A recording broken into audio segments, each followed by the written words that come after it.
Kwa hakika, tukio hili la kuweka jiwe la msingi la jengo la ofisi ya Chama cha Mapinduzi lina umuhimu wa kipekee. Kwa upande mmoja, linaakisi ndoto ya waasisi wa chama chetu wakiongozwa na mwenyekiti wetu wa kwanza wa chama hiki, hayati Baba wa Taifa Mwalimu Julius Kambarage Nyerere.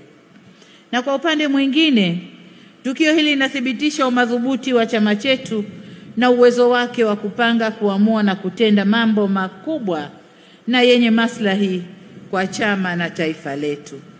Ninaamini kuwa baada ya kukamilika kwa jengo hili, sio tu tutalitumia au litatumika kwa kazi za utawala, bali pia litakuwa ni alama nyingine isiyofutika ya uimara, umoja na utambulisho wa Chama cha Mapinduzi ndani na nje ya nchi.